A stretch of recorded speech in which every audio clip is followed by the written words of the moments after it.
Hello. Hello जी। हाँ जी। हाँ, मैं उदयपुर लखावली से बोल रही हूँ। बोलिए बोलिए। प्रेम भगत मेरा नाम है। जी। मैं एक आपको रिक्वेस्ट करूँ कि हमारे जो बेटा है वो 29 साल का हो गया है। अच्छा। उनकी सगाई नहीं हो रही है। जो मैं परमात्मा से नाम लिए 2020 में मैंने नाम लिया, हम्म। तो क्या इसका कोई उपाय मिल सकता है? क्या करना था बेटे का? उसकी सगाई नहीं हो रही है। अच्छा, तो नाम आपने बेटे की सगाई के लिए लिया था या परमात्मा की भक्ति के लिए? नहीं, मैंने तो नाम ले रखा है अच्छा। और बेटे को नहीं लिया है। अच्छा, तो बेटे की उम्र क्या है? और बेटे की उम्र 29 साल की हो गई। 29 साल की हो गई। हाँ, तो नाम कब लिया आपने? मैंने 2020 जनवरी को 21 जनवरी को लिया। तो शादी तो पहले भी नहीं हो रही थी बेटे की, तो सगाई तो पहले भी तो नहीं हो रही थी। हाँ नहीं, वो हाँ नहीं हो रही थी। मैंने परमात्मा से नाम लिया। मैंने बोला कि परमात्मा से रिक्वेस्ट करूंगी, परमात्मा कहीं भी ढूंढ के ला देंगे, इनको नाम दिला देंगे तो परमात्मा अच्छी बात करेंगे। अच्छा, अब यही तो सबसे बड़ी हमारी कमजोरी है बहन। हाँ परमात्मा कोई शादी करवाने वाला कोई एजेंट थोड़ी है। नहीं, हैं? हाँ वो तो नहीं है, पर मैं आपसे ऐसे बोलूँ का ऐसे कैसे उपाय करूं कि इनकी सगाई अच्छी तरह से हो जाए।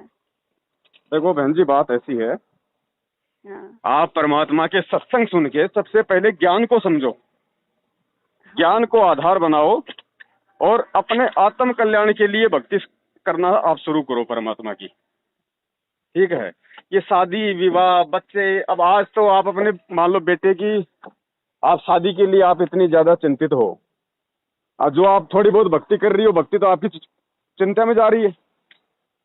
कल को हाँ हाँ मान लीजिए बच्चे की सगाई हो गई, उसकी शादी हो गई, हाँ फिर उसके बच्चे नहीं हुए, फिर क्या करोगी?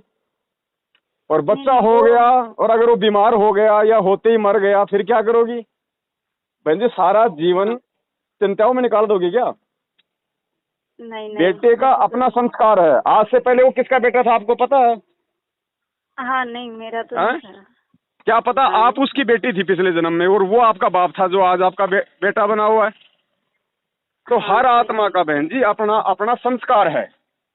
आपको हाँ परमात्मा मिल गया, परमात्मा का ज्ञान मिल गया।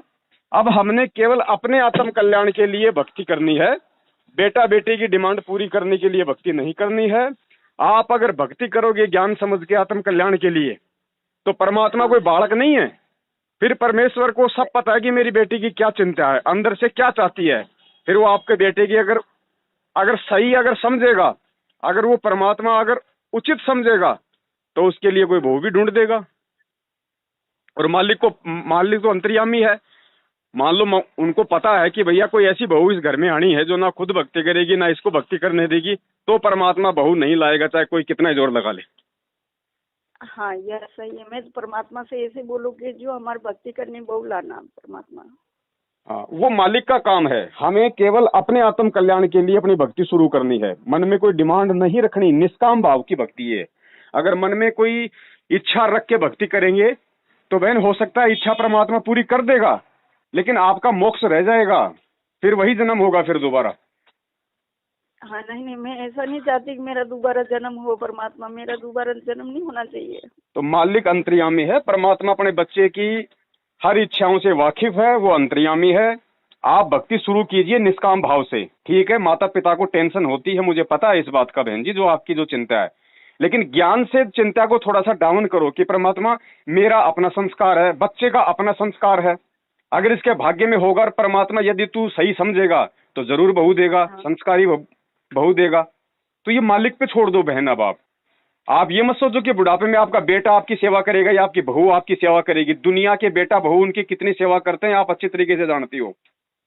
हाँ सही है। ठीक है ना? हमें परमात्मा के भरोसे रहना है। हमने परमात्मा को ही अपना बेटा समझना है, परमात्मा को ही अपना बाप समझना है, परमात्मा को ही अपना सब कुछ समझना है। क्योंकि बुढ़ापे में अगर बेटे बहू वाला काम भी कोई करेगा, सेवा करने वाला या किसी और से सेवा करवाने वाला, तो भी वो परमात्मा ही वो भूमिका निभाएगा। हमारा बेटा बेटी क्या पता आज है कल नहीं, क्या पता हमारा बुढ़ापा आने से पहले बेटा मर जाए, बहू मर जाए। हाँ हैं? हाँ बेटा फिर तो कौन मर सेवा गया करेगा? मेरा।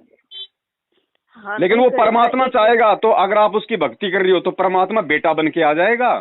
परमात्मा किसी नौकर को आपके घर पे भेज देगा कि माई मेरा कोई नहीं है, मुझे 2 टाइम का खाना चाहिए, रहने को छत चाहिए, मैं तेरी सेवा करूंगा। हो गया आपका बुढ़ापा सही।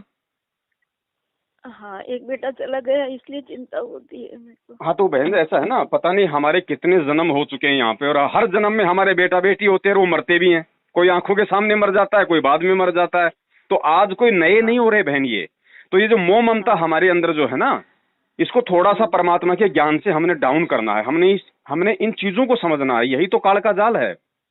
आप भक्ति कर रही हो, बहुत अच्छी भक्ति कर रही हो, और आपका सतलोक जाने का टाइम हो गया, और अचानक से काल ऐसा दुविधा उत्पन्न कर देगा, आपका सतलोक जाने से रोकने के लिए आपकी आंखों के सामने आपके बेटे का एक्सीडेंट करवा देगा अगर भक्ति नहीं कर रहा तो फिर आपको वही टेंशन हो जाएगी, हे परमात्मा ये क्या हो गया, फिर आपका तो सतलोक जाना रुक गया। तो बहन जी, चाहे कोई मरे, चाहे कोई जिए, चाहे कोई अच्छा रहे, चाहे कोई बुरा बन के रहे, हमने अपना सब कुछ परमात्मा को समर्पित कर देना है कि हे परमात्मा, जब मैं अपनी खुद की नहीं हूं तो मेरा बेटा बेटी मेरे कहां से हो गए? मैं भी तेरी, मेरा बेटा भी तेरा। परमात्मा अगर मुझे संभालेगा तो तू संभालेगा, मेरा बेटा बेटी को संभालेगा तो तू संभालेगा। सब कुछ परमात्मा को सौंप दो। ठीक है साहब जी। तो बहन आप इस तरीके से करो, आप इस टेंशन से बाहर निकलो, थोड़ा ज्ञान समझो परमात्मा का। अगर आप यही सोच में डूबी रही तो ना तो आप भक्ति कर पाओगी, और थोड़ी बहुत जो आपकी भक्ति बनेगी वो चिंता में वो काल खा जाएगा। अगर बहू आनी होगी तो परमात्मा एक से एक दे देगा, और ऐसी बहू दे देगा आप कभी सोच भी नहीं सकती, आप कहीं ढूंढ भी नहीं सकती। हाँ नहीं मैं तो नहीं ढूंढ सकती। ठीक है, बातचीत आप करती रहो। ये कोई उम्र कोई ये नहीं होती कि भाई अगर 30 साल का हो गया, 29 साल का हो गया तो उसकी शादी नहीं हो सकती। परमात्मा ने तो धर्मदास जी को 80 साल की उम्र में बेटा दे दिया, तो वो क्या नहीं कर सकता? परमात्मा ने अर्जुन सर्जुन को 250 साल तक जिंदा रख दिया, वो क्या नहीं कर सकता? 29 साल को ज्यादा थोड़ी, आजकल 30-35 साल में तो लोग वैसे शादी करते हैं, पढ़े लिखे लोग। हाँ पढ़े लिखे तो है, एजुकेटेड है, परंतु चिंता माँ को बनी रहती है। और इस परमात्मा की भक्ति में कोई ये नहीं है कि भाई 40 साल का हो गया तो फिर वो बेटे उत्पन्न नहीं कर पाएगा। परमात्मा तो 500 साल के वाले को बेटा उत्पन्न कर दे। हाँ सही है। तो आप इस टेंशन से बाहर निकलिए। आप बच्चे को समझाइए कि बेटा अगर परमात्मा से लाभ लेना है तो अब देखो बहन जी, डॉक्टर के पास कौन जाएगा? जो रोगी होगा। हाँ सही। और डॉक्टर इलाज किसका करेगा? जो रोगी होगा। जबरदस्ती किसी स्वस्थ आदमी का इलाज थोड़ी करता है डॉक्टर।